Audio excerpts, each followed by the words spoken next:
1/2 hitch is a very versatile knot.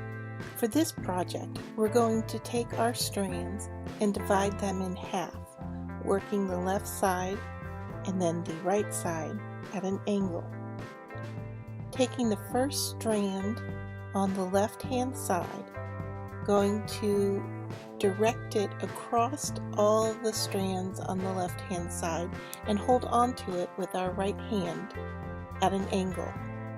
Taking the second strand, you're going to take it up and over the first strand, creating a loop.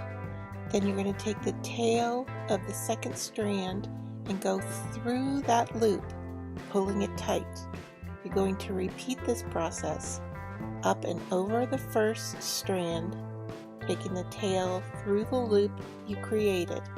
That is the double part of the stitch.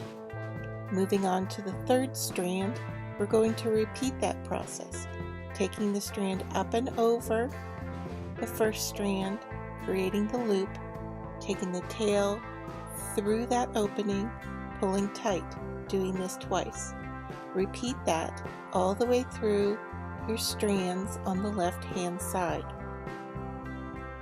Moving to the right hand side, we'll be doing the exact same thing in reverse.